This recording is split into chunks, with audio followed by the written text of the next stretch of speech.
How to change your message font size on Signal.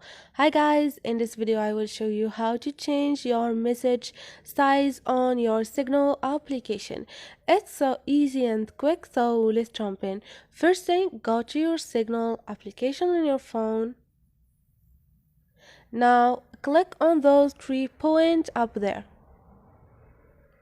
and now click on Setting.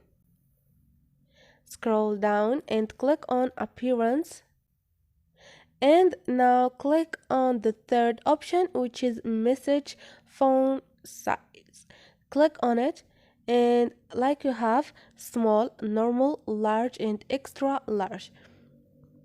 For example, let's choose large, or let's choose small, and this is it.